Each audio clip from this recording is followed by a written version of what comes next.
Okay. ఎలా ఉంటారు అందరూ? బాగున్నారా? లాస్ట్ వీక్ ఎంతమంది వచ్చారు? ఎంత పోనీ ఎంతమందికి చిరాకేసింది?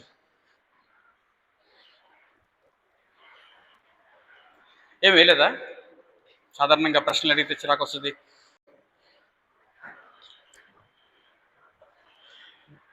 ప్రశ్నలు అడగడం నాకు ఇష్టం. అప్పుడు భారం అప్పుడు చెప్పేవాడి మీద ఉండదు, వినేవాడి మీద ఉంటుంది. కాబట్టి మన ఊరికి ప్రశ్నలు అడిగేసి వెళ్ళిపోవచ్చు హ్యాపీగా. లాస్ట్ వీక్ ఏం మాట్లాడుకుందాం?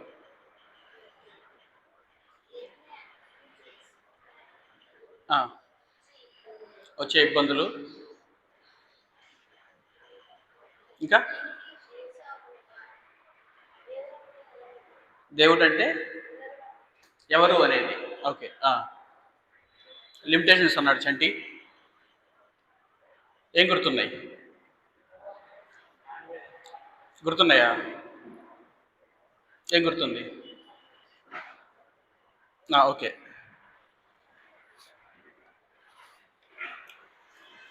సరే, ఫస్ట్ లిమిటేషన్ లాంగ్వేజ్. భాష పట్ల మనకుండే పరిమితి. ఉదాహరణకు ఈసారి ప్రశ్నలు అడుగుతాను, ఆల్రెడీ మీరు అలవాటు పడిపోయి ఉండాలి. దేవుడు ఆత్మ, గాడ్ ఈజ్ స్పిరిట్ అంటే మనకేం అర్థం అవ్వాలి?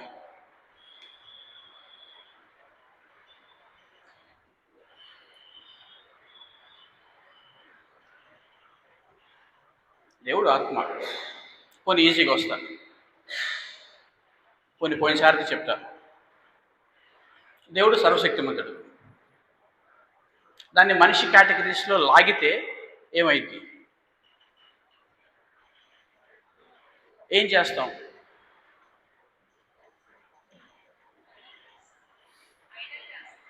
ఐడల్ చేస్తాం.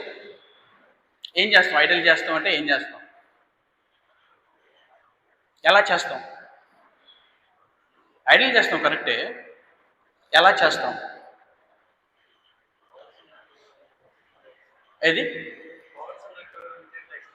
పవర్స్ ఉన్నట్టు ఓ 2 చేతులు ఎక్స్ట్రా పెడతాం అంటే మనకంటే శక్తిమంతుడు అని చెప్పి చూపించడం కోసం.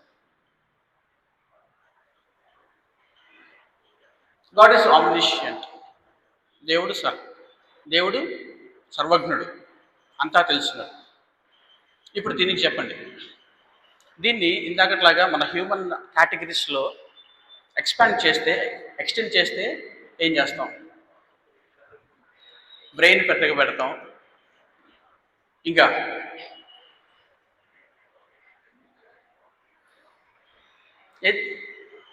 కరెక్టే, తలలు ఎక్కువ పెడతాం, మనకంటే ఎక్కువ జ్ఞానం ఉంది అని చెప్పడానికి దేవుడికి. ఇప్పుడు చెప్పండి, దేవుడు ఆత్మ అంటే మనకేం అర్థం అవ్వాలి? గాడ్ ఈజ్ స్పిరిట్ అంటే మనకేం అర్థం అవ్వాలి? స్పిరిట్ అంటే ఏంటో తెలుసా మనకి? తెలుసా? తెలియదు. ఏంటి? ఆత్మ. అనుకున్నా అదే. గాడ్ ఈజ్ స్పిరిట్ అంటే మనకేం అర్థం అవ్వాలి? మనం పోయినసారి ఏం చెప్పుకున్నాం? గాడ్ ఈజ్ ఇన్ఫైనైట్ అంటే మనకేం తెలుసు? అనంతుడు అన్నారు ఎవరు? మనకేం తెలుసు? ఏం మర్చిపోయారా? మనకి ఫైనైట్ అంటే ఏంటో తెలుసు. సో దాన్ని మనం ఏం చేసాం? ఆ పరిమితులు తీసేసి ఇన్ఫైనైట్ అన్నాం. ఇన్ఫైనైట్కి మామూలు ఇంకో పదం చెప్పండి, తెలుగులో లేకపోతే ఇంగ్లీష్లో చెప్పండి. ఇన్ఫైనైట్ అంటే ఏంటి? ఇది ఇటర్నల్. ఓకే. Can't count. సరే, నేనే చెప్తున్నా. Not finite. ఇన్ అంటే నాట్ అని అర్థం. Infinite, not finite. ఇన్విజిబుల్ అంటే ఏంటి? Not visible. మనకు అర్థమైన కేటగిరీ ఏంటి? విజిబిలిటీ మనకు అర్థమైంది. విజిబిలిటీ అనే కేటగిరీ మనకు తెలుసు. గాడ్ ఈజ్ ఇన్విజిబుల్ అంటే, ఇన్విజిబుల్ అంటే ఏంటి మనకు తెలియదు, ఆ కేటగిరీ మన దగ్గర లేదు. సో మనం ఏం చేసాం? నాట్ విజిబుల్ అన్నాం. కనపడిన వాడు ఇన్విజిబుల్. మనకేం తెలుసు? ఫైనైట్ తెలుసు. God is infinite. ఇన్ఫైనైట్ అంటే ఏంటి మనకు తెలియదు. అందుకనే ఏమన్నాం? ఫైనైట్ కానిది ఇన్ఫైనైట్ అన్నాం. అర్థమవుతుందా? దేవుడిని మనం ఎలాగ డిస్క్రైబ్ చేయడానికి మనం అలవాటు పడ్డం అనేది. ఇంకా అవే మన లిమిటేషన్స్, అవే మన కేటగిరీస్ అవే. ఇప్పుడు చెప్పండి, గాడ్ ఈజ్ స్పిరిట్ అంటే మనకేం అర్థం అవ్వాలి? మనిషి కాడు, okay. Not a physical body. God is spirit అంటే ఏంటో మనకు తెలియదు. మనం చూసామా? రోజు మాట్లాడతారా ఎవరన్నా ఆత్మలతో? గాడ్ ఈజ్ స్పిరిట్ అంటే మనకు తెలియదు. సో మనకు అర్థమయ్యే భాష ఏంటి? మనకేం తెలుసు? బాడీ అంటే ఏంటో తెలుసు. సో గాడ్ ఈజ్ స్పిరిట్ అంటే you cannot confine God to an object, to an image. So అందుకు దాని ఇంప్లికేషన్ ఏంటి? చెప్పాను కదా, ప్రశ్నలే. దాని ఇంప్లికేషన్ ఏంటి? God cannot be confined to an image అంటే దాని ఇంప్లికేషన్ ఏంటి? దాన్ని ఎలా అప్లై చేస్తాం?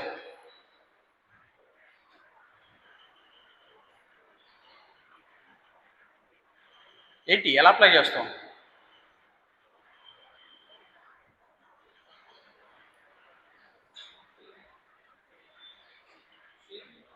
ఒక షేప్ ఇవ్వం మనం. షేప్ ఇవ్వకపోవడం అంటే ఏంటి?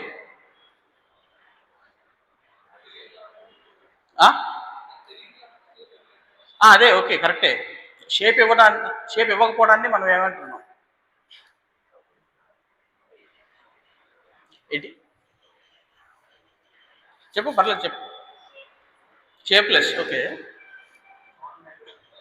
ఫస్ట్ ఆజ్ఞ ఏంటి? పదాజ్ఞల్లో ఫస్ట్ ఆజ్ఞ ఏంటి?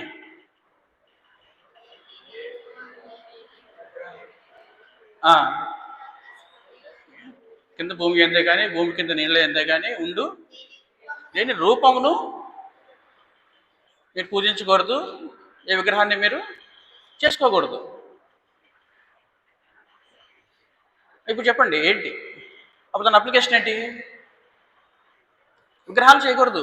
So simple.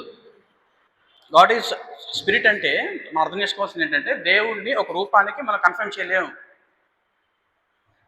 It is a sin to make idols because that is not who God is. రెండోది ఏం చెప్పుకున్నాం? రెండో లిమిటేషన్ ఏంటి? Space, time.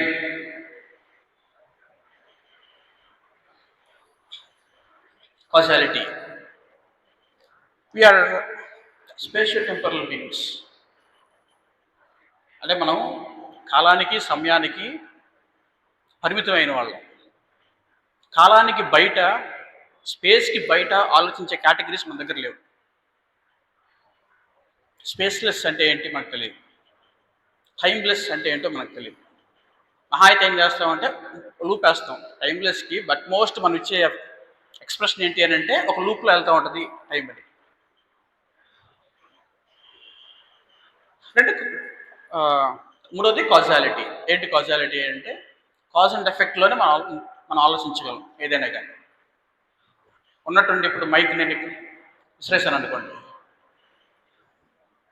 ఏంటిది అని మీకు వచ్చే ఆలోచన ఏంటి? ఎందుకు విసిరేసాడా అదే వస్తుందా? నాకు వద్దు అన్నా? తగులుతుంది, సరే కింద విసిరేసాను, ఆ మైక్ పగిలిద్ది, నా గురించి ఏమనుకుంటారు? రూడ్. ఉన్నట్టుండి విసిరేసాను నేను మైక్. హెల్త్ బాగాలేదు అనుకుంటారు. చాలా పద్ధతిగా చెప్పింది కానీ పిచ్చిపెట్టింది ఐడికి అనుకుంటారు. సో కాజ్ అండ్ ఎఫెక్ట్లోనే మనం ఆలోచించడానికి మనం అలవాటు పడి ఉంటాం. ఒళ్ళు వేడిగా అయింది, ఉన్నట్టుండి ఎందుకు అయిపోయింది, కారణాలు ఎత్తుకుంటాం, మళ్ళీ డయాగ్నైజ్ చేసుకుంటాం. సో ఈ పరిమితుల్లోనే మనం దేవుడి గురించి ఆలోచించడానికి మనకు అవకాశం ఉంది. 3,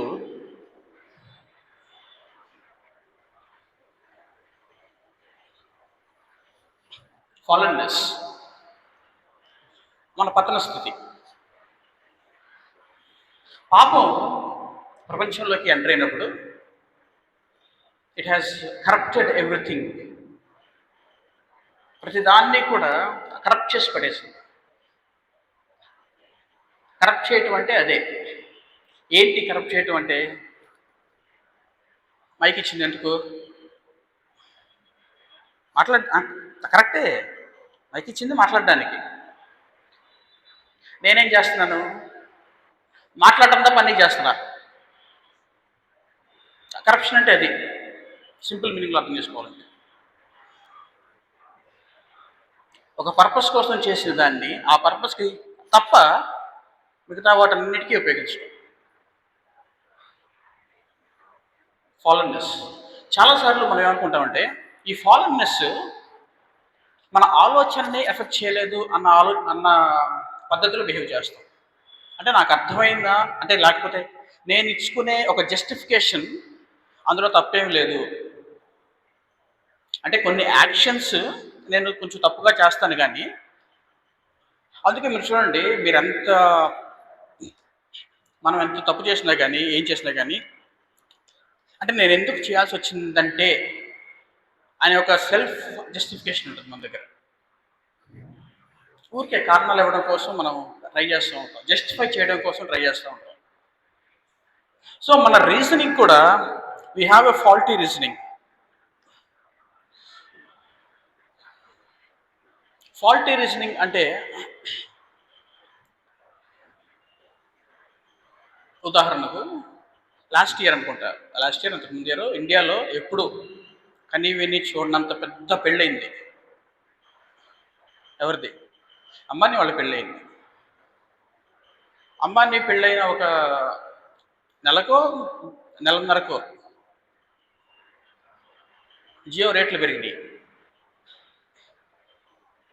జియో రేట్లు పెరగగానే అందరూ ఏమన్నారు?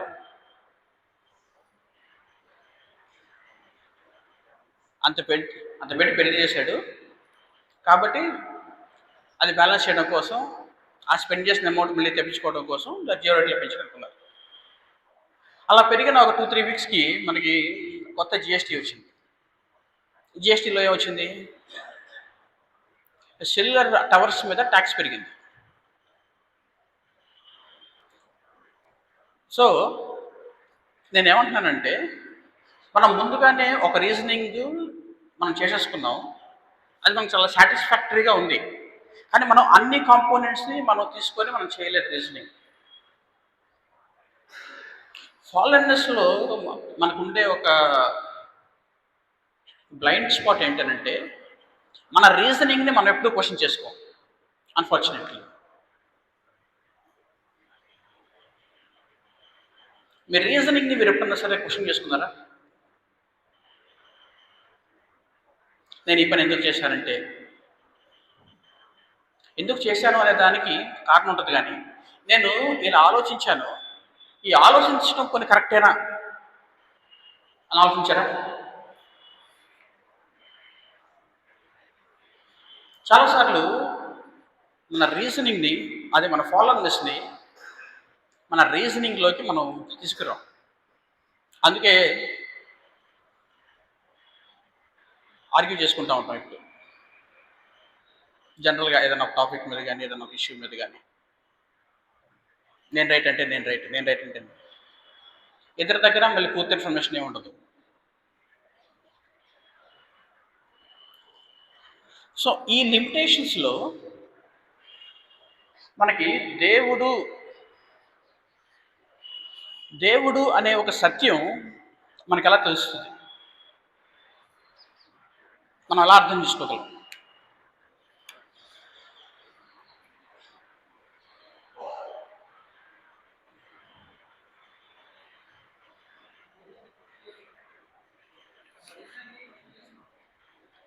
అయితే నాకు చెవుడు వచ్చి ఉండాలి. ఆ రీజనింగ్ని క్వశ్చన్ చేసుకోవచ్చు. ఓకే, లేదా మీరు పెద్ద మాట్లాడుతున్నారు.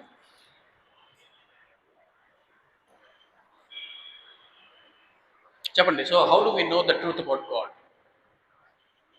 దేవుడి గురించి మనకు సరైన జ్ఞానం మనకు ఎలా వస్తుంది? దేవుడే చెప్పుకుంటేనే వస్తుంది. అందుకే revolution is the central concept. మీరు మీరు ఎందులో ఉన్నా సరే తీసుకోండి, ఏ రిలీజన్లో ఉన్నా సరే మీరు తీసుకోండి. హిందూయిజంలో ఫండమెంటల్గా రెండు ఉంటాయి. శృతి అంటే అమ్మాయి పేరు కాదు. శృతి అంటే సంస్కృతంలో నుంచి వచ్చిన పదం, వినటం ద్వారా వచ్చిందని అర్థం. రెండు స్మృతి అంటే చూడటం ద్వారా లేకపోతే అనుభవం ద్వారా తెలుసుకున్న సత్యం. ఖురాన్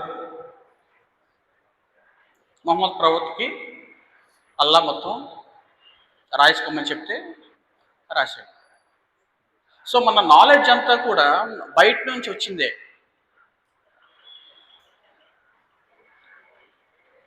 అర్థమవుతుందా మీకు? సో రెవల్యూషన్ అనేది it plays a central role in any religion. Revolution మన హ్యూమన్ కేటగిరీస్కి, హ్యూమన్ ఫైనట్యూడ్నెస్కి బియాండ్ ఆలోచించడానికి మనకి రెవల్యూషన్ అవసరం. అందుకే దేవుడు మాట్లాడకపోతే, దేవుడు కనుక తనని తాను వ్యక్తపరచకపోతే దేవుడు అంటే ఏంటి, వాస్తవం అంటే ఏంటి మనకి తెలియదు. వాస్తవికతకు ఆధారం లేదా అంటే రియాలిటీకి ఆధారం లేదు, ట్రూత్కి ఆధారం లేదు. సో కాబట్టి revolution is mandatory.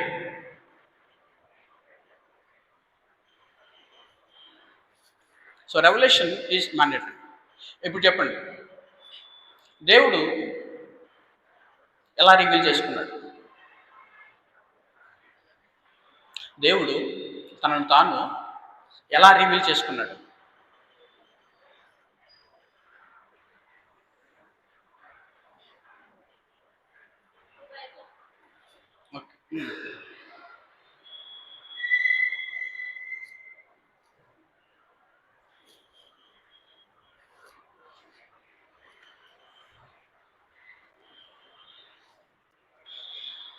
Okay, Bible. ఇంకా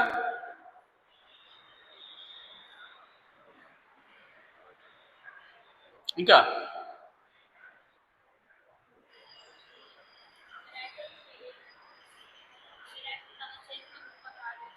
తను చేసిన గొప్ప కార్యాలను బట్టి,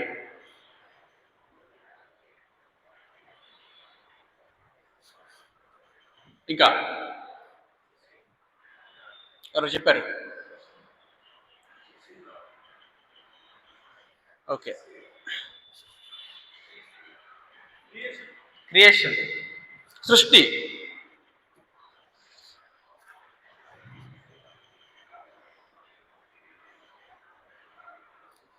ఇంకా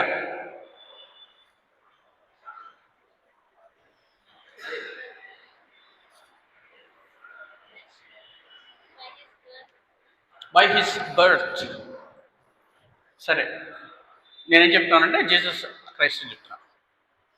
జీసస్ క్రైస్ట్. ఇప్పుడు వీటిని మనం కనుక కేటగిరీస్ చేసుకుంటే ఎలాంటి కేటగిరీస్ మనం చేసుకోవచ్చు?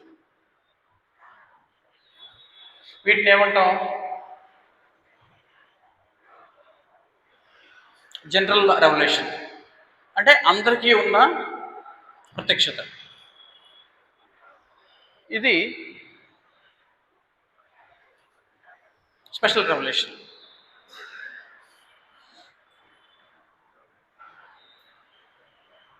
రెవల్యూషన్లో ఉన్న ప్రాబ్లం ఏంటి చెప్పండి?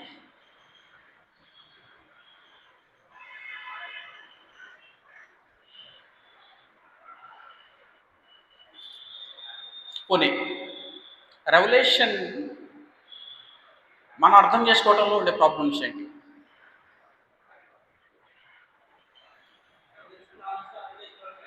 మనం తెలిసిన నాలెడ్జ్లో అర్థం చేసుకోవడానికి మనం ప్రయత్నం చేస్తాం. ఇంకా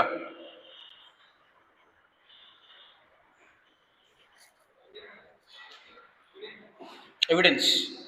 ఏంటి ఎవిడెన్స్? ఓకే, ఆ రెవల్యూషన్ కరెక్టా కాదా అనేది తెలుసుకోవడం కోసం. ఇంకా ఉండే ప్రాబ్లమ్స్ ఏంటి?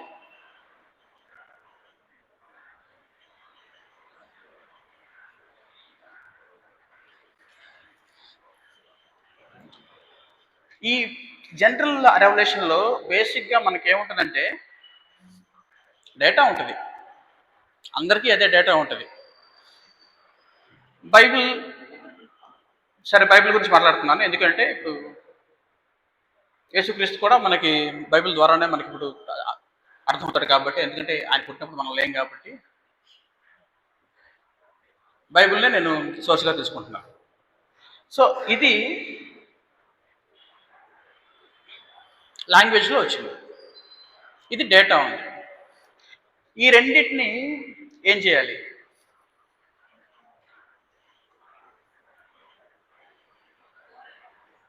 కోరిలేట్ చేసుకోవాలి. దానికంటే ముందు ఈ రెండింటిని మనం ఏం చేయాలి అంటే చూడగానే అర్థమైపోద్దా? రాయాలి, ఓకే. ఏం చేయాలి? ఇంటర్లింక్, అదే కదా కోరిలేట్.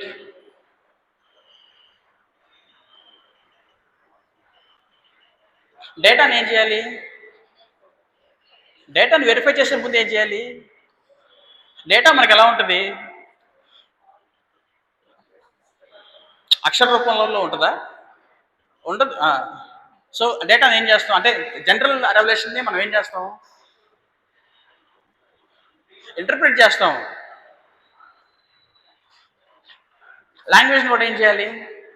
ఇంటర్ప్రిట్ చేయాలి. ఫండమెంటల్ ఇష్యూ ఏంటి అని అంటే మనకి రెవల్యూషన్తో ఉన్న ఇబ్బంది ఏంటి అని అంటే both has to be interpreted. అందుకే చూడండి, జనరల్ రెవల్యూషన్లో అదే డేటాని తీసుకొని కొంతమంది దేవుడు లేడు అని వాదిస్తారు, కొంతమంది దేవుడు ఉన్నాడు అని చెప్పి వాదిస్తారు. వాక్యాన్ని అర్థం చేసుకోవడంలో కూడా రకరకాల ఒపీనియన్స్, రకరకాల ట్రెడిషన్స్, రకరకాల డినామినేషన్స్. సో ప్రాబ్లం ఏంటి అని అంటే ఈ రెండు కూడా ఇంటర్ప్రిట్ చేయాలి. లాంగ్వేజ్ పదాల్లోంచి వస్తుంది, ఆ తర్వాత ఒక కల్చర్లో నుంచి వస్తుంది. వీటితో ప్రాబ్లం ఏంటంటే పదాల అర్థాలు మారుతూ ఉంటాయి, కొత్త పదాలు వస్తూ ఉంటాయి, కల్చర్ మారుతూ ఉంటుంది, కల్చరల్ ప్రాక్టీసెస్ కూడా మారుతూ ఉంటాయి. దీనికి లాస్ట్ వీక్ మనం చెప్పుకున్న ఎగ్జాంపుల్ ఏంటి?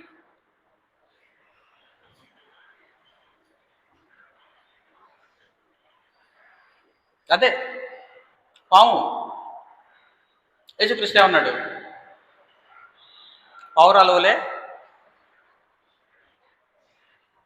వలె నిష్కపటంగా ఉండండి, పాముల వలె తెలివిగా ఉండండి. మనం ఏం అడిగాం? పోయినసారి క్వశ్చన్ ఏం అడిగాం? పాములు తెలివైనయా?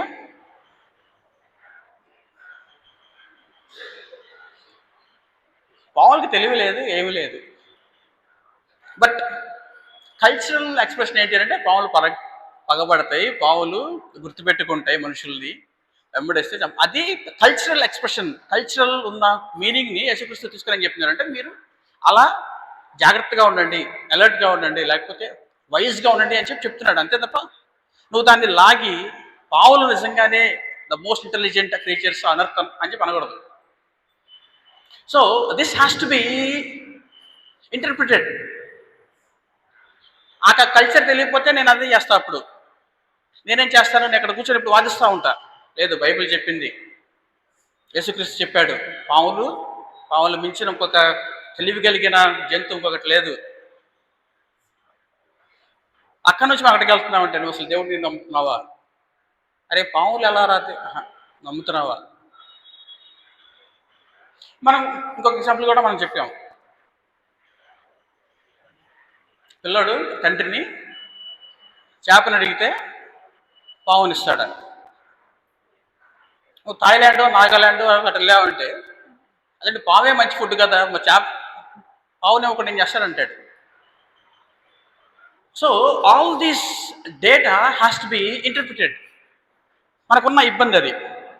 రెవల్యూషన్తో మనకున్న ప్రాబ్లం ఏంటి అని అంటే దీన్ని మనం ఇంటర్ప్రిట్ చేసి ఒక రైట్ అండర్స్టాండింగ్లోకి మనం రాగలగాలి. ఇన్ని లిమిటేషన్స్ ఉన్నాయి మనకి, ఇన్ని ప్రాబ్లమ్స్ ఉన్నాయి మనకి దేవుణ్ణి సరిగా అర్థం చేసుకోవడానికి. సో పాయింట్ ఏంటి అని అంటే హౌ.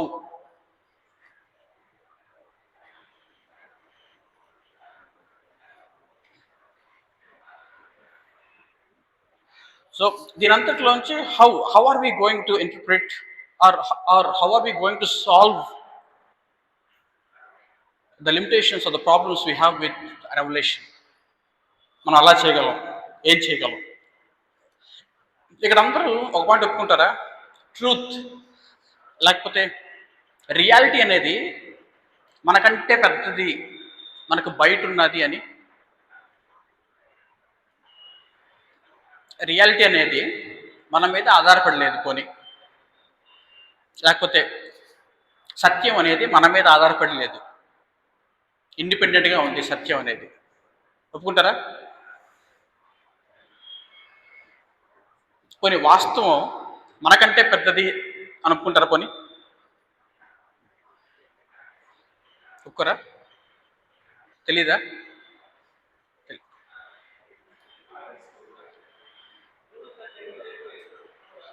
ట్రూత్ నిజం అని చెప్పనా? ఏంటి నిజం? అదే నిజం అంటే ఏంటి? వాస్తవంతో ముడిపడి ఉన్నది నిజం.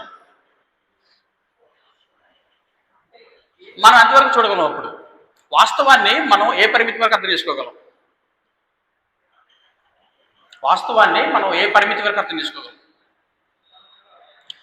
వాస్తవానికి ఆధారం ఎవరు?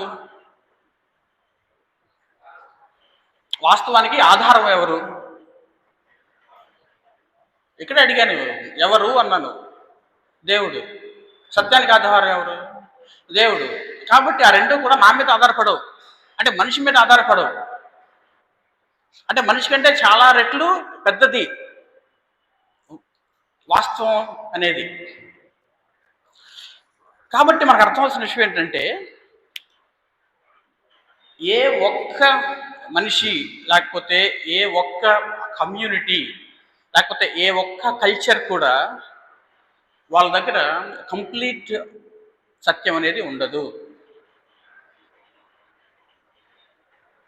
నా పాయింట్ అర్థమవుతుందా? ఏ ఒక్క కల్చర్ దగ్గర, ఏ ఒక్క మనిషి దగ్గర, ఏ ఒక్క కమ్యూనిటీ దగ్గర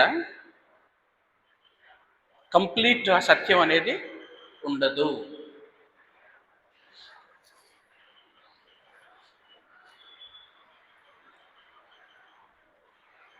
మనం దాకా చెప్పుకున్నాం.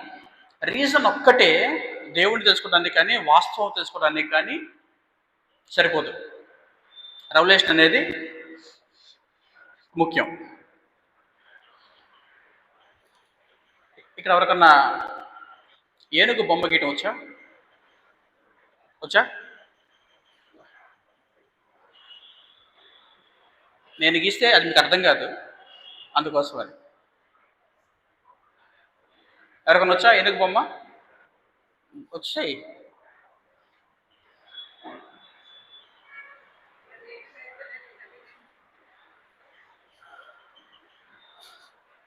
నాకంటే అందరూ మానేస్తారులేండి.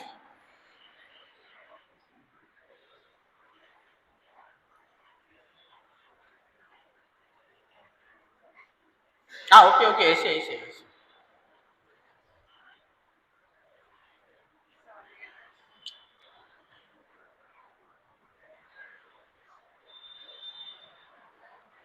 ఓకే.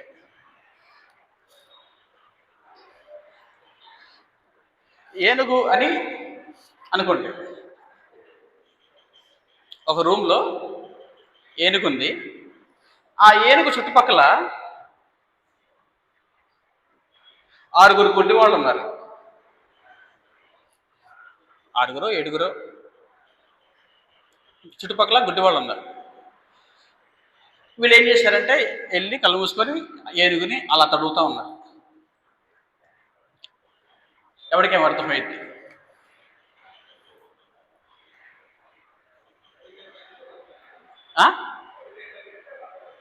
తగిలితే అర్థమైపోద్దా? అనుకుంటాడు. ఒకడు ట్రంక్ పట్టుకొని ఇప్పుడు వాడేమనుకుంటాడు, ఏదో చెక్క అనుకుంటాడు, లేకపోతే ఏదన్నా బలమైన వస్తువు అనుకుంటాడు. వాడు కాళ్ళు పట్టుకొని ఇంకోటి ఏదో అనుకుంటాడు, ఇంకొకటి తొండం పట్టుకొని ఇంకోటి ఏదో అనుకుంటాడు. దీన్ని జైనిజంలో ఒక కాన్సెప్ట్ ఉంది, అనేకాంతవాద అని. అనేకాంతవాద అనే అంటే మల్టిపుల్, అనేకం. అక్కడ నుంచి మనకి అనేకం అనే పదం వచ్చింది. కాంత్ కాంత్ అంటే ఏంటి? తెలుగు వెళ్ళకూడదు. తెలుగు వెళ్తే లైట్ వస్తుంది, సంస్కృతంకి వెళ్తే వస్తుంది. చూపు చూపు వాదం, ఆర్గ్యుమెంట్. అనేకాంతవాదం ఏంటంటే మల్టీ పర్స్పెక్టివ్ థియరీ. అక్కడ ఏమంటారు అని అంటే, అక్కడి నుంచే మనకి ఒక్కొక్కడు ప్రపంచాన్ని ఒక్కొక్కలాగా అర్థం చేసుకుంటాడు. ఎవడికి అర్థమైన దాంట్లో వాడికి అది నిజం అనుకుంటాడు. ఇప్పుడు ఈ 6 తొండం పట్టుకున్నాడో, లేకపోతే కొమ్ము పట్టుకున్నాడో, కాలు పట్టుకున్నవాడో, తోక పట్టుకున్నవాడు, వాడికి అర్థమైన దాంట్లో వాడేదో అనుకున్నాడు, ఆలోచించాడు, అదే సత్యమని వాడు నమ్మాడు. బట్ వాస్తవానికి అది సత్యమా? సత్యం అని మనకు ఎలా అర్థమవుతుంది అప్పుడు? సో పాయింట్ ఏంటంటే, ప్రపంచం దగ్గర ఒక రెఫరెన్స్ పాయింట్ అనేది ఉండదు. ఏది సత్యమో అర్థం కాక ఎలా పడితే అలాగా గాలికి తిరుగుతూ ఉంటుంది ప్రపంచం.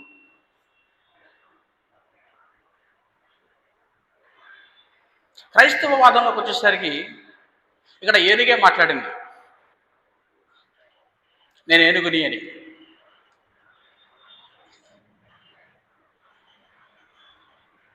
ఓకే, అయితే ఆ ఏనుగు కూడా ఎలా మాట్లాడింది అని అంటే, ఇలాగ మనం మాట్లాడుకున్నట్టు మనకు తెలిసిన పరిమితుల్లోనే మాట్లాడుకుంది, రివీల్ చేసుకుంది. దేవుడు అలాగే రివీల్ చేసుకున్నాడు. సో ఆ రివీల్ చేసుకున్నప్పుడు మనకుండే ఒక ఇబ్బంది ఏంటి అని అంటే, మనకున్న ఒక పాయింట్ ఏంటంటే, ఇది కాన్స్టెంట్. మనకున్న కాన్స్టెంట్ ఏంటిది? ఏనుగేంటి మన క్రైస్తవ వాదంలో? బైబిల్. మనకు తెలిసిన ఏనుగు బైబిల్. ప్రపంచానికి ఈ ఏనుగులు మారుతూ ఉంటాయి. వాళ్ళకి ఒక కాన్స్టెంట్ డిఫరెంట్ పాయింట్ అనేది ఉండదు. అందుకే మీకు మల్టిపుల్ కాంట్రాడిక్టరీ పర్స్పెక్టివ్స్ వస్తూ ఉంటాయి. వాళ్ళు అందులో పడి ఆర్గ్యూ చేసుకుంటూ ఉంటారు, కొట్టుకుంటూ ఉంటారు, తిట్టుకుంటూ ఉంటారు. అయితే మన దగ్గర కూడా ఒక ఇబ్బంది ఉంది. మనకి ఇది కాన్స్టెంట్. అయితే ఈ కాన్స్టెంట్ని మనం ఎలా అప్రోచ్ అవుతాం? ప్లేన్గా అర్థం చేసుకుంటావా? నా అప్బ్రింగింగ్, నా ఎక్స్పీరియన్సెస్, నేను ఆలోచించే విధానం, ఇవన్నీ కూడా ప్లేలోకి వచ్చి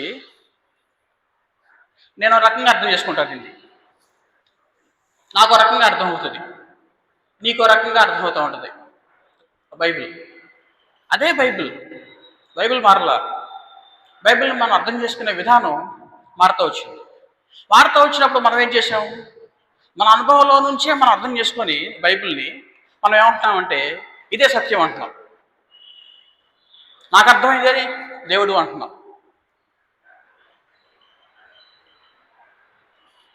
అందుకే మనకి ఇన్ని ఇన్ని డినామినేషన్స్, ఇంతమంది థియోలోజియన్స్లో కూడా multiple understandings, various opinions, various perspectives.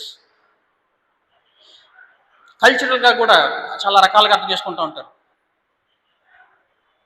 ఏది బైబిలే కేంద్రం, బైబిలే కేంద్రం. ముస్లిం కంట్రీలో నుంచి నువ్వు కనుక బైబిల్ చదివితే నీ అండర్స్టాండింగ్ ఆఫ్ ద బైబిల్ చాలా వేరుగా ఉంటుంది.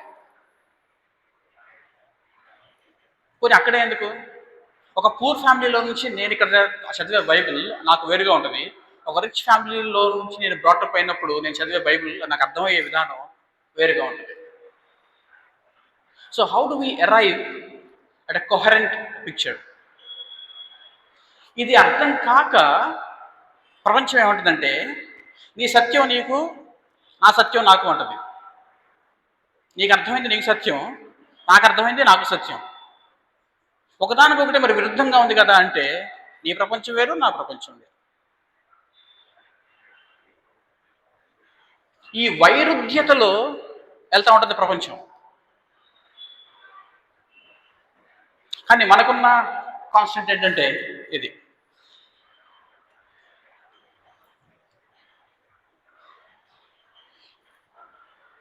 What is the highest level of degree that you can attain in any field? అత్యున్నతమైన విద్య ఇది. ఏ ఫీల్డ్లో అయినా కానీ మనం సంపాదించగలిగే అత్యున్నతమైన డిగ్రీ ఏంటి? పిహెచ్డి. పిహెచ్డి అంటే డాక్టర్, అదే డాక్టరేట్ ఆఫ్, పిహెచ్డి అన్నారు కదా, డాక్టర్ ఆఫ్ ఫిలాసఫీ. ఇప్పుడు ఏ ఫీల్డ్ అయినా సరే పిహెచ్డీ కదా. ఎందుకు ఏ ఫీల్డ్ అయినా సరే పిహెచ్డీ అన్నారు? ఇంజనీరింగ్ అయితే ఎంటెక్ అంటారు, మాస్టర్స్ లెవెల్లో ఎంటెక్, మాస్టర్ ఆఫ్ టెక్నాలజీ. డాక్టర్లు ఏమంటారు? ఎండి. డెంటిస్ట్రీలో ఎండిఎస్. సో ఆయా ఫీల్డ్స్లో పేర్లు మారినాయి కదా అన్నిటికీ. కానీ అన్నిటికీ కామన్గా ఉన్న హైయెస్ట్ లెవెల్ ఆఫ్ డిగ్రీ ఏంటి? పిహెచ్డి. ఫిలాసఫీ అని ఎందుకన్నారు? మరి అన్నిటినీ తీసుకొచ్చి మరి ఫిలాసఫీ ఎందుకన్నారు?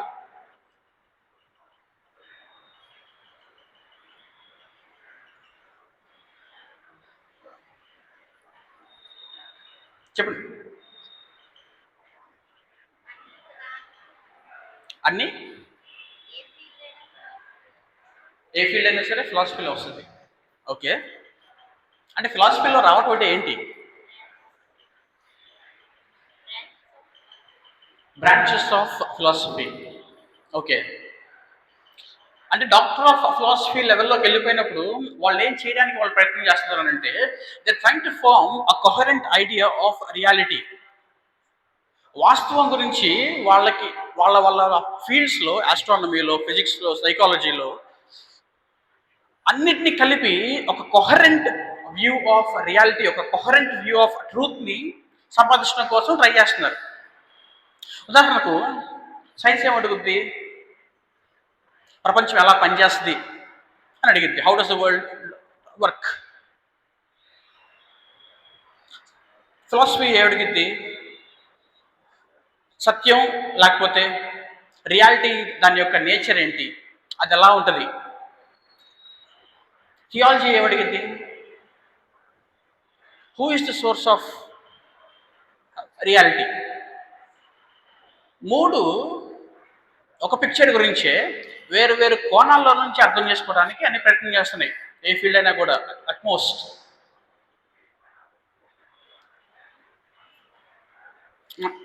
నా పాయింట్ మీకు అర్థమవుతుందా? అలాగే బైబిల్ని కూడా మనం ఆ విధంగానే మనం అర్థం చేసుకోవడానికి మనం ప్రయత్నం చేస్తున్నాం. ఇప్పుడు చెప్పండి,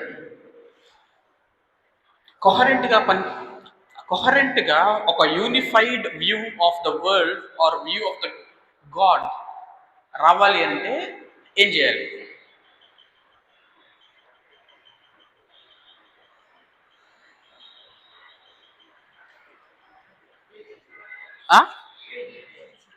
ఏం చేయాలి?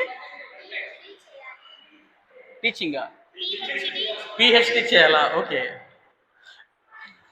బట్ నేను ఏమంటానంటే ఆ ఫీల్డ్లో కాదు, ఓవరాల్గా అన్నిట్లో ఒక కొహరెంట్ వ్యూ నాకు రావాలి అంటే నేనేం చేయాలి? మనిషి ఎలా చేయగలదండి?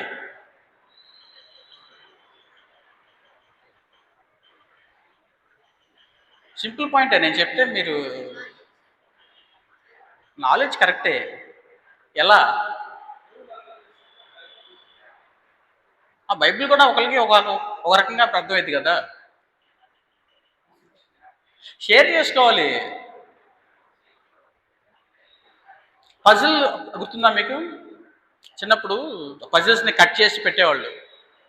ర్యాండమ్గా ఒక చోట మనం స్టార్ట్ చేస్తాం, పెట్టుకుంటూ వెళ్తాం. ఓకే, ఈ పిక్చర్ ఇది ఇక్కడ ఫిట్ అవ్వదు, పక్కకి వెళ్తాం.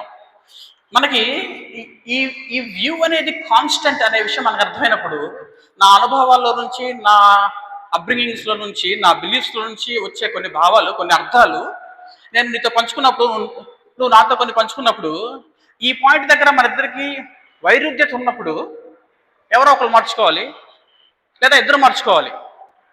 కానీ ఇద్దరు రైట్ మాత్రం అవ్వరు. నా పాయింట్ మీకు అర్థమవుతుందా? మనకేం చెప్తారు అంటే, మన జనరల్ అండర్స్టాండింగ్ ఏంటంటే, you know about God individually. దేవుడి గురించి కానీ, వాస్తవం గురించి కానీ నువ్వు ఒక్కడవే కూర్చుంటే నీకు అర్థమైపోతుంది అని అనుకుంటారు. అబద్ధం అది. That's nonsense. చెట్టు కింద కూర్చుంటే అర్థమైపోద్ది వాస్తవం, దేవుడు అర్థమవుడు. So knowledge is always communal. Knowing the truth is a community enterprise. నువ్వు ఒక్కడవే చేసుకునేది కాదు అది. నువ్వు ఒక్కడవే కూర్చొని చదివేసి నీకేదో అర్థం చేసేసుకొని సంపాదించినది కాదు అది. నీకు సత్యం కావాలంటే, నీకు వాస్తవం కావాలంటే, నీకు దేవుడు కావాలంటే, ఇట్స్ ఎ కమ్యూనిటీ ఎంటర్ప్రైజ్. ఒకళ్ళకి ఒకళ్ళు కావాలి. ఒక్కడవే నువ్వు చేయలేవు. ఒక్కడవే నీకు కూర్చొని ఏదో చదువుకొని నీకేదో ఆలోచన వస్తే ఆహా ఇదే ట్రూత్ అనుకుంటే ఇట్ డజంట్ వర్క్. అది అలా కుదరదు, అది అలా జరగదు. బైబిల్ అలా వచ్చింది. బైబిల్ అలా వచ్చింది.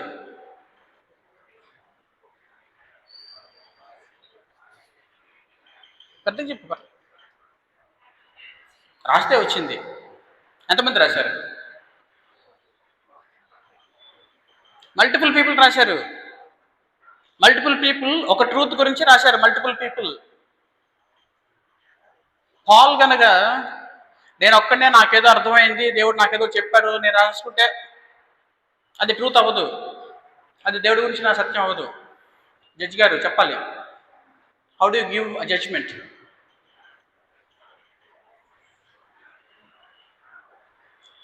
సీన్స్ రీక్రియేట్ చేస్తారు ఇన్వెస్టిగేషన్స్ అప్పుడు. ఎందుకు చేస్తారు? వాడు చెప్పేది అక్కడ ఒరిజినల్గా జరిగింది, ఇదిగో ఒక లాయర్ చెప్తున్నాడు, ఇవన్నీ వాస్తవం కదా, ఇవన్నీ కలిపి ఒక యూనిఫైడ్ పిక్చర్ వస్తుందా రావట్లేదా, దాన్ని బట్టి మీరు సత్యాన్ని ఏం చేస్తారు? అంచనా వేస్తారు, చెప్తారు మీరు. అలాగే దేవుడి గురించి కూడా, అలాగే వాస్తవం గురించి కూడా. So truth and reality is a community enterprise. అందుకే దేవుడు కూడా ఒకటే దేవుడు, కానీ ముగ్గురుగా ఉన్న దేవుడు. God is a community. Therefore his truth, his reality, his creation, everything is a communal enterprise. మనకేం చెప్తారు అని అంటే, నీకు దేవుడు అర్థం అవ్వాలన్నా, రియాలిటీ అర్థం అవ్వాలన్నా, అసలు జీవిత పరమార్థం అర్థం అవ్వాలన్నా అన్నీ వదిలేసి వెళ్ళిపో, త్యజించు, ఒక్కడవే వెళ్ళిపో, జీవితం పరమార్థమవుతుంది అయితే అంటారు. ఏం కాదు, ఏమర్థం అవుతుంది, మెంటల్ వస్తుంది.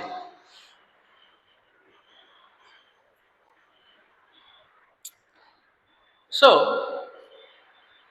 Talk to people before you arrive conclusions, before you arrive a concrete ideas about God. before you arrive about concrete real ideas of reality, talk with other people, share. యాక్చువల్గా మన చుట్టూ మన ప్రపంచం అలాగే వర్క్ అవుతుంది.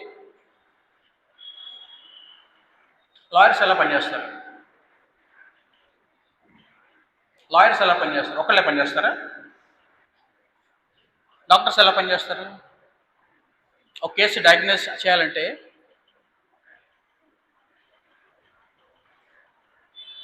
So it's always a team effort. అలాగే దేవుడు కూడా, అలాగే వాక్యాన్ని అర్థం చేసుకోవడం కూడా. ఇక్కడ నేను వచ్చి మీరు టీవీ డిబేట్లు చూసారా ఎప్పుడన్నా? మన తెలుగు ఛానల్స్లో టీవీ డిబేట్లు చూసారా మీరు ఎప్పుడన్నా? అర్థం లేకుండా ఓ ముగ్గురు వచ్చి అక్కడ కొట్టేసుకొని వెళ్ళిపోతూ ఉంటారు. వాళ్ళందరూ కలిసి ఒక అండర్స్టాండింగ్ ఆఫ్ ద ఇష్యూ దగ్గరికి ఎవరు రావట్లేదు. ఎవరికి తెలిసిన నిజంలో వాడు అదే నిజం అనుకుని మాట్లాడుకుంటా వెళ్ళిపోతున్నారు. సో నేను వచ్చి చెప్పేసినప్పుడు కూడా మీరు అన్న చెప్పాడు రాసేసుకొని మళ్ళీ వెళ్ళిపోవడం కాదు. అన్న చెప్పాడు, ఓకే, ఇది ఎంతవరకు మ్యాచ్ అవుతుంది, వాస్తవం అవుతుంది, నా అనుభవం ఎలా ఉంది, నాకు ఎలా అర్థమైంది అన్న, ఈ పాయింట్ ఓకే, కానీ ఈ పాయింట్ మరి ఎందుకో నేను కన్విన్స్ అవ్వలేకపోతున్నాను అన్న, ఇది ఎక్కడో కొంచెం ఒక కామన్ గ్రౌండ్కి మనం రాలేకపోతున్నాం అంటే ఆలోచించాలి దానికి. ఒకళ్ళు వచ్చి చెప్పేసి వాళ్ళు నేర్చేసుకొని వెళ్ళిపోవడం కాదు. దేవుడి గురించి కూడా అంతే. ఒకళ్ళు వచ్చి ఇక్కడ ప్రసంగించేస్తే ఆహా ఎంత బాగా చెప్పాడు ఈ రోజుకి అని వినేసి వెళ్ళిపోవడం కాదు. That's not a truth. నేను మీకు చెప్పినా సరే నేను ఒక పర్స్పెక్టివ్గా మీకు ఇవ్వగలను అంతే. I cannot give you a complete are a concrete picture. అది ఎప్పుడు జరిగింది అని అంటే అందరం కలిసి కూర్చొని నేర్చుకునేటప్పుడే జరిగింది.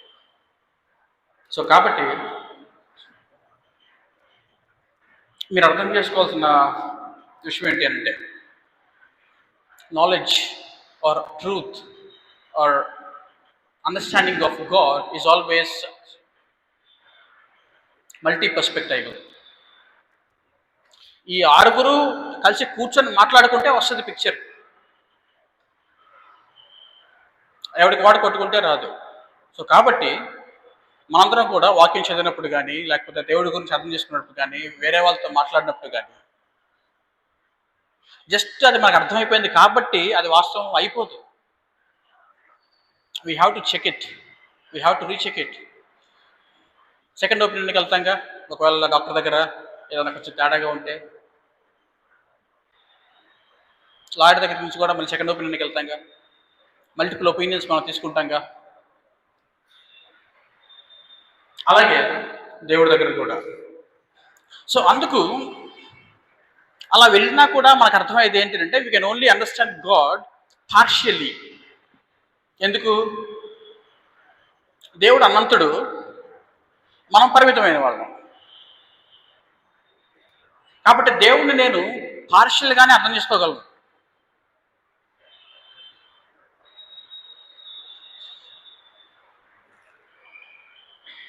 టైం ఉందా మనకి?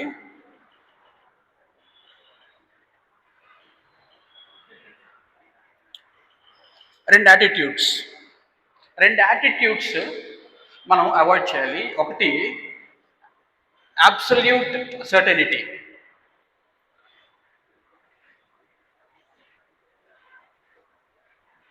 రెండు రాడికల్ స్కెప్టిసిజం.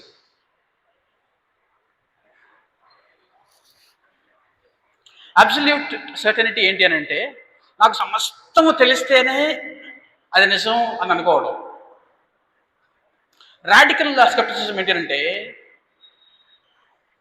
అసలు నువ్వు ఏ నిజం తెలుసుకోలేవు అని అనుకోవడం. ఈ రెండు ఎక్స్ట్రీమ్స్, ఈ రెండు యాటిట్యూడ్స్ని మనం అవాయిడ్ చేయాలి. ఈ రెండు ఎప్పటికి అవ్వవు. ఎందుకంటే అబ్సల్యూట్గా మనం తెలుసుకోవడానికి మన దేవుళ్ళం కాదు. We are part of creation.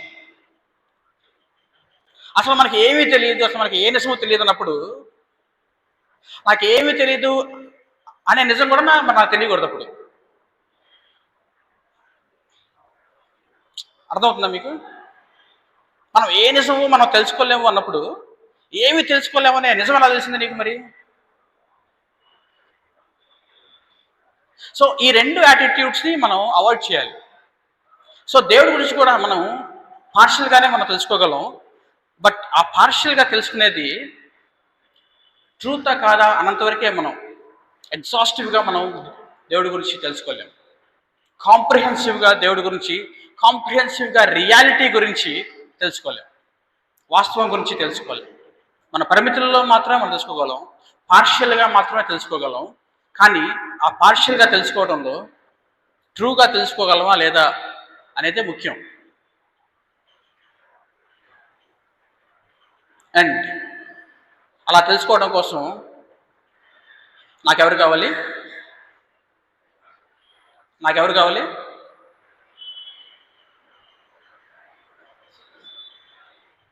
ఎవరు? గ్రూప్ కావాలి. నాకు నువ్వు కావాలి. ఇది కాన్స్టెంట్, ఇది మారదు. దీన్ని అర్థం చేసుకోవడంలో అందరం కలిసి ఏకాత్మ, ఏక జ్ఞానంలోకి రావడానికి నాకెవరు కావాలి? నాకు నువ్వు కావాలి.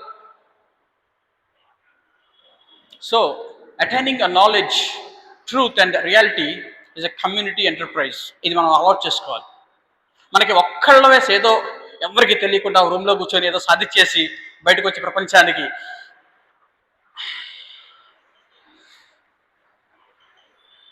అలా కుదరదు. We stand on the shoulders of our previous generations. వాళ్ళంతా కలిసి ఏదో కనిపెట్టారు. వాళ్ళ భుజాల మీద మనం నుంచొని మనం చూస్తాం రియాలిటీని. అలా చూసే కొద్దీ రియాలిటీ మీద మనకు మరింత అవగాహన వస్తుంది. ఆ అవగాహన వచ్చే క్రమంలో ఓకే, వీళ్ళు ఇక్కడ తప్పు చేశారనమాట. చాలా సింపుల్ ఎగ్జాంపుల్. మనకి ఎక్కువ నాలెడ్జ్ లేనప్పుడు ఇక్కడ నుంచి చూసి మనిషి ఏమనుకున్నాడు? ప్రపంచాన్ని ఫ్లాట్ అనుకున్నాడు, అదే నమ్మాడు, అప్పటికదే వాస్తవం అనుకున్నాడు. బట్ నాలెడ్జ్ పెరిగే కొద్దీ కొంచెం పైకి వెళ్ళి చూసినప్పుడు ఏమర్థమైంది మనిషికి? ప్రపంచం ఫ్లాట్ కాదు, రౌండ్ అనుకున్నాడు. ఇంకొంచెం ప్రశ్న వచ్చేసరికి ఏమర్థమైంది? స్పియర్ అనుకున్నాడు. సో మన అండర్స్టాండింగ్ అనేది ఎలా మార్పు చెందుతుందో చూడండి. అలా మార్పు చెందనప్పుడు మనం ఏం చేసామంటే చంపేశాం. సో నేర్చుకోవడానికి మనం ఇష్టపడకపోతే మనం ఏం చేస్తామంటే మనకు మనం గోడలు కట్టుకొని మనకు మనం సత్యానికి స్తంభాలుగా మనం అనుకొని అలా మిగిలిపోతాం అంతే. So try to have a dialogue, try to have a conversation. మీరు ఒక్కళ్ళే దాచిపెట్టుకొని, నేను ఒక్కడనే దాచిపెట్టుకొని దేవుడి గురించి సత్యంగా తెలుసుకోవడం అనేది కుదరదు. మీరు వాక్యం చదువుకున్నా, ఏం చేసినా, నాకు ఈ వాక్యం ఇలా అర్థమైంది, ఓకే, బట్ నాకు అర్థమైంది రైటా రాంగ్ అనేది కూడా ఆలోచించాలిగా. సో అందుకు it's a very complex process. మనం దానికి అలవాటు పడాలి. అన్ఫార్చునేట్లీ మన స్కూల్స్లో కానీ మన ఎడ్యుకేషన్ సిస్టంలో కానీ ఇలాంటి ఒక కాంప్రిహెన్సివ్ లెర్నింగ్ అనేది మన దగ్గర లేదు. అందుకే మనం దాన్ని చాలా కొత్తగా అలవాటు చేసుకోవాలి, నేర్చుకోవాలి. అందుకే దేవుడి దగ్గరికి వచ్చేటప్పుడు చాలా హంబుల్గా రావాలి. నాకంతా తెలుసు, ఇది తెలిసిన ప్యాసేజే కదా, 100 సార్లు ఉన్నాను నేను ఇది, అలా రాకూడదు. వీటన్నిటిలో లాస్ట్ పాయింట్, వీటన్నిటిలో సెంట్రల్గా ఉండేది ఏంటి అని అంటే పరిశుద్ధాత్ముడు. పరిశుద్ధాత్మ దేవుడిని మర్చిపోకూడదు. ఆ అండర్స్టాండింగ్ని, ఆ వెలిగింపుని, ఆ సత్యాన్ని మనకు అనుగ్రహించేవాడు పరిశుద్ధాత్మ దేవుడు. బట్ అది పరిశుద్ధాత్ముడో కాదో అది కూడా తెలుసుకోవాలిగా. అందుకే మాట్లాడుకోవాలి, పంచుకోవాలి, కలిసి ఒక ట్రూత్ దగ్గరికి మనం రావాలి. So knowledge is a community enterprise. So ఈ లిమిటేషన్స్ని అర్థం చేసుకోండి. ఆ రెండు యాటిట్యూడ్స్ని మైండ్లో పెట్టుకోండి. ఆ రెండు యాటిట్యూడ్స్ని ట్రై టు అవాయిడ్. ఆ రెండు యాటిట్యూడ్స్ చాలాసార్లు ఆ రెండు ఎక్స్టెంట్స్లో మనం పడిపోతూ ఉంటాం.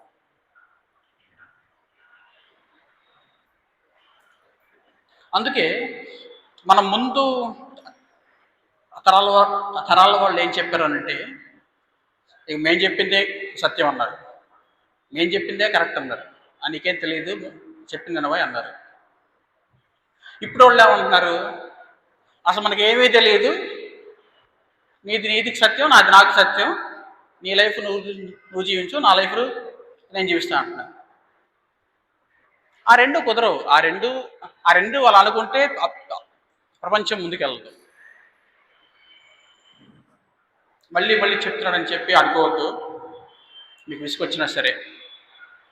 Attaining knowledge and attaining the truth about God is a community enterprise. కమ్యూనల్గా అందరూ కలిసికట్టుగా చేయాల్సిన పని. అప్పుడే వస్తాం మన సత్యానికి. ప్రార్థన చేసుకుందాం.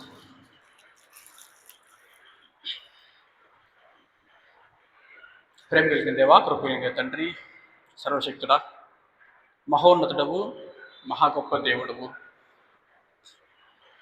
అనంతుడవు, భూమి ఆకాశాలు పట్టజాలని దేవుడవు. ప్రభువా, నీ ఘనమైన నామాన్ని, నీ అత్యున్నతమైన నామాన్ని దేవా కీర్తిస్తున్నాను, ఘనపరుస్తున్నాను.